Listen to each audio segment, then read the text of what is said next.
Hello കൂട്ടുകാരെ, ഇന്ന് ഞാൻ ഈ വീഡിയോയിലൂടെ പറയാൻ പോകുന്നത് PSC പഠനം എങ്ങനെ സ്റ്റാർട്ട് ചെയ്യാം എന്നുള്ളതാണ്. PSC പഠിക്കാൻ പോകുന്ന പലർക്കുമുള്ള ഒരു ഡൗട്ടാണ് എങ്ങനെ പഠിക്കണം, എവിടെ നിന്ന് പഠിക്കണം, ഏതൊക്കെ ബുക്ക് വായിക്കണം എന്നൊക്കെ. അപ്പോൾ ഇതേ ക്വസ്റ്റ്യൻസ് തന്നെ ഞാനും ആദ്യമായിട്ട് എക്സാം എഴുതാൻ പോകുമ്പോൾ എനിക്കുണ്ടായിരുന്നു. ഞാൻ ആദ്യത്തെ 1-2 എക്സാമിന് ഞാൻ പോയത് എവിടെ നിന്നൊക്കെ പഠിച്ചു, കുറച്ച് യൂട്യൂബ് ക്ലാസ് കണ്ട് കുറച്ച് ചില റാങ്ക് ഫയൽസൊക്കെ ഒന്ന് വായിച്ച് നോക്കി. എന്നാലും അതൊന്നും എനിക്ക് ഫുള്ളാക്കാൻ പറ്റിയിരുന്നില്ല. എന്നിരുന്നാലും എക്സാമിന് പോയപ്പോൾ ഒരു കാര്യം മനസ്സിലായി. ഈ 2 എക്സാം എഴുതിയപ്പോൾ എനിക്ക് മനസ്സിലായത് SCERT പാഠഭാഗത്ത് നിന്ന് ഒരുപാട് ക്വസ്റ്റ്യൻസ് വരുന്നുണ്ടെന്ന്. അപ്പോൾ ഞാൻ ആദ്യം ചെയ്തത് SCERT പാഠഭാഗങ്ങൾ നല്ലോണം പഠിക്കാൻ തന്നെ വിചാരിച്ചു. അങ്ങനെ 5ാം ക്ലാസ് മുതൽ 10ാം ക്ലാസ് വരെയുള്ള പാഠഭാഗങ്ങൾ സോഷ്യലും സയൻസും നല്ലോണം പഠിച്ചെടുത്ത്. അപ്പോൾ പഠിച്ചെടുക്കാൻ വേണ്ടിയിട്ട് ഞാൻ അതിനായിട്ടുള്ള ബുക്സ് ഉണ്ട്. അപ്പോൾ ആ 2 ബുക്ക് വാങ്ങിയതായിരുന്നു. സോഷ്യലിൻ്റെ വേറെ സയൻസിൻ്റെ വേറെ ആയിട്ട് ബുക്ക് വാങ്ങി വെച്ച് കുത്തിയിരുന്ന് അത് പഠിച്ചെടുത്ത് ആ പഠിക്കുമ്പോൾ തന്നെ എന്ത് ചെയ്ത് അതിൽ നമുക്ക് അറിയാത്ത പോയിൻറ്റ്സ് ഉണ്ടാവും. ഒരുപാട് കാര്യങ്ങൾ 5ാം ക്ലാസ്സിലൊക്കെ നമുക്ക് അറിയുന്ന കാര്യങ്ങളായിരിക്കും, വലിയ വലിയ പോയിൻറ്റ്സ് ഒന്നല്ല. എന്നാലും അതിലൊക്കെ തന്നെ ചില പോയിൻറ്റ്സ് നമുക്ക് പുതുതായിട്ട് കേൾക്കുന്നത് പോലെ തോന്നും. ആ പോയിൻറ്റ്സൊക്കെ എടുത്ത് ഒരു നോട്ട് ചെയ്ത് വെച്ചു. ഒരു നോട്ടിൽ ഷോർട്ട് നോട്ടാക്കി ഇങ്ങനെ എഴുതി വെച്ചു. അങ്ങനെ നല്ല രീതിക്ക് തന്നെ അത് പഠിച്ച് അതിൻ്റെ കൂടെ തന്നെ കറണ്ട് അഫയേഴ്സിൻ്റെ ക്ലാസ്സുകൾ യൂട്യൂബിൽ കാണാൻ തുടങ്ങി. അതിലും നമുക്ക് അറിയാത്ത കറണ്ട് അഫയേഴ്സ് ഒരുപാട് നമുക്ക് അറിയാത്ത തന്നെ ഉണ്ടാവുക, ചിലതൊക്കെയാണ് അറിയുന്നുണ്ടാവുക. അതും ഞാൻ നോട്ട് ചെയ്ത് വെച്ചു. എന്നിട്ട് ഒരു 2 ആഴ്ചയൊക്കെ കഴിയുമ്പോൾ ആ നോട്ട്സ് എടുത്ത് ഒന്ന് റിവിഷൻ ചെയ്ത് നോക്കും. അപ്പോൾ നമുക്ക് നല്ലോണം അത് മനസ്സിലാവും. അങ്ങനെ കറണ്ട് അഫയേഴ്സിൻ്റെ ക്ലാസ്സൊക്കെ ഒരുപാട് ക്ലാസ് നമുക്ക് യൂട്യൂബിൽ ഫ്രീ ആയിട്ട് തന്നെ കിട്ടും. ഓരോ 2024, 2025 അങ്ങനെ പിന്നെ ജനുവരി, ഫെബ്രുവരി, മാർച്ച് അങ്ങനെ മാസങ്ങൾ വെച്ചിട്ടുള്ള ക്ലാസ്സുകളൊക്കെ യൂട്യൂബിൽ ഇപ്പോൾ അവൈലബിൾ ആണ്. അപ്പോൾ അതൊക്കെ തന്നെ ഞാൻ യൂസ് ചെയ്തു. അതുപോലെ തന്നെ ഈ ഷോർട്ട് നോട്ടും അതിൻ്റെ കൂടെ എഴുതി വെച്ചു.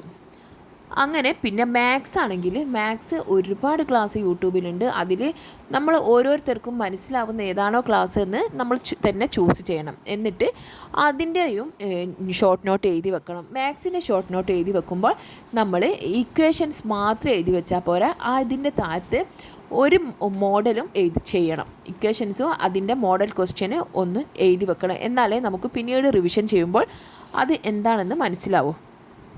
അങ്ങനെ ഇതൊക്കെ എഴുതി വെക്കുന്ന കൂടെ നമ്മൾ കറണ്ട് അഫയേഴ്സിനെ മറന്നു പോകരുത്. കറണ്ട് അഫയേഴ്സ് എപ്പോഴും അപ്ഡേറ്റ് ആയിക്കൊണ്ടിരിക്കണം.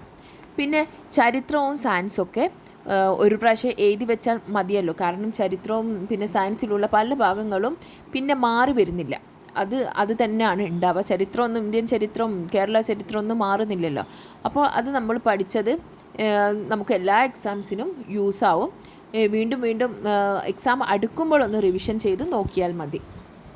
അതുപോലെ തന്നെ +1 എക്കണോമിക്സും ഇന്ത്യൻ സ്വാതന്ത്ര്യ സമര ചരിത്രവും ആ ഭാഗങ്ങളൊക്കെ പറ്റുമെങ്കിൽ ഒന്ന് വായിച്ച് നോക്കുന്നത് നമുക്ക് വളരെയധികം യൂസ്ഫുൾ ആവും. കാരണം ചില നേരങ്ങളിൽ ഈ ഭാഗത്തു നിന്നും ക്വസ്റ്റ്യൻസ് വരാറുണ്ട്. പിന്നെ നമുക്ക് ഇമ്പോർട്ടൻ്റ് ആയ കാര്യം എന്താണെന്ന് വെച്ചാൽ PYQ ആണ്. പ്രീവിയസ് ഇയർ ക്വസ്റ്റ്യൻ പേപ്പർ എത്രത്തോളം നമുക്ക് ചെയ്യാൻ കഴിയുന്നോ, എത്രത്തോളം പഠിക്കാൻ കഴിയുന്നോ അത്രയും നമുക്ക് റാങ്ക് ലിസ്റ്റിലോട്ടുള്ള ദൂരം കുറഞ്ഞു കിട്ടും. കാരണം ഒരുപാട് ക്വസ്റ്റ്യൻസ് PSC PYQ തന്നെയാണ് എക്സാമുകൾക്ക് ഇടുന്നത്. PYQ ചെയ്ത് നോക്കുമ്പോഴും നമ്മൾ അറിയാത്ത ക്വസ്റ്റ്യൻസ് നോട്ട് ചെയ്ത് വെക്കുക. റിവിഷൻ ടൈമിൽ അത് വീണ്ടും ഒന്ന് റിവിഷൻ ചെയ്ത് നോക്കുക. അപ്പോൾ നമുക്ക് ആ ക്വസ്റ്റ്യൻസൊക്കെ ക്ലിയറായി കിട്ടും. അതുപോലെ തന്നെ കേന്ദ്ര മന്ത്രിസഭയിലെ മന്ത്രിമാരും സംസ്ഥാന മന്ത്രിമാരും ഒക്കെ നമുക്ക് വളരെ ഇമ്പോർട്ടൻ്റ് ആയതാണ്. അതൊക്കെ ശരിക്കും ഒന്ന് പഠിച്ചു വെക്കണം. അവരുടെ വകുപ്പുകളും മന്ത്രിമാരും വകുപ്പുകളും പഠിച്ചു വെക്കണം. കാരണം കേന്ദ്ര മന്ത്രിസഭയൊക്കെ മിക്കവാറും ക്വസ്റ്റ്യൻസിലും ഉണ്ടാവാറുണ്ട്. അതൊക്കെ നല്ലോണം നോട്ട് ചെയ്ത് വെക്കണം. അപ്ഡേറ്റ് ആയിക്കൊണ്ടിരിക്കണം. ആരെങ്കിലും മാറുന്നുണ്ടെങ്കിൽ അതൊക്കെ നോട്ട് ചെയ്ത് വെക്കണം.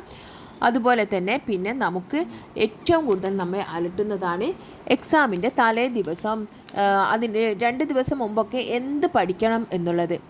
അപ്പോഴാണ് നമ്മൾ ഉണ്ടാക്കി വെച്ച ഈ ഷോർട്ട് നോട്ട് ഉണ്ടല്ലോ അതിൻ്റെ ഉപകാരം മനസ്സിലാവുക. കാരണം തലേന്നൊന്നും നമുക്ക് എല്ലാ ബുക്കും എല്ലാ ഭാഗവും എടുത്ത് പഠിക്കാനൊന്നും നമുക്ക് കഴിയില്ല. ഈ സമയത്താണ് നമുക്ക് നമ്മുടെ ഷോർട്ട് നോട്ടിൻ്റെ വില എന്താണെന്ന് മനസ്സിലാവുന്നത്. ഈ ഷോർട്ട് നോട്ട് എടുത്ത് ഒന്ന് റിവിഷൻ ചെയ്ത് നോക്കിയാൽ മാത്രം മതി എക്സാമിന് നമുക്ക് നല്ല രീതിയിൽ തന്നെ മാർക്ക് ലഭിക്കാൻ. ഇങ്ങനെയൊക്കെ നമ്മൾ പഠിച്ചാൽ നമ്മുടെ ഈ പഠനത്തിന് നമുക്ക് ഒരു ദിവസം നല്ല റിസൾട്ട് തന്നെ ലഭിക്കും. അതുപോലെ തന്നെ ഒരു എക്സാം കഴിഞ്ഞാൽ പിന്നെ നമ്മൾ ഇതങ്ങ് വിട്ട് കളയരുത്. അടുത്ത എക്സാം 3-4 മാസം കഴിഞ്ഞിട്ടാണെങ്കിലും ഓരോ ദിവസവും നമ്മൾ 1 മണിക്കൂറെങ്കിലും ഇതിനായിട്ട് മാറ്റി വെച്ചിട്ട് ഒന്നുമില്ലെങ്കിൽ നമ്മൾ ഈ റിവിഷൻ നോട്ടെങ്കിലും ഒന്ന് വായിച്ച് നോക്കുക. അല്ലെങ്കിൽ പുതുതായിട്ട് വരുന്ന എന്തെങ്കിലും അപ്ഡേറ്റ്സ് നോക്കുക, കറണ്ട് അഫെയർസ് നോക്കുക. അങ്ങനെ നമ്മൾ വീണ്ടും അപ്ഡേറ്റ് ആയിക്കൊണ്ടിരിക്കുക. അല്ലെങ്കിൽ നമുക്ക് ടച്ച് വിട്ട് കഴിഞ്ഞാൽ വീണ്ടും ഈ പഠനത്തിലേക്ക് കയറാമെന്നുള്ളത് വളരെയധികം ഒരു മെനക്കേടുള്ളൊരു സംഗതിയാണ്. കാരണം ആ പഠനത്തിൻ്റെ ഈ റൂട്ടിലോട്ടൊന്ന് എത്തിക്കിട്ടാൻ കുറച്ച് പണിയാണ്. എത്തിക്കിട്ടിക്കഴിഞ്ഞാൽ നമ്മൾ നല്ല രീതിയിൽ തന്നെ നമുക്ക് പഠിക്കാൻ കഴിയും.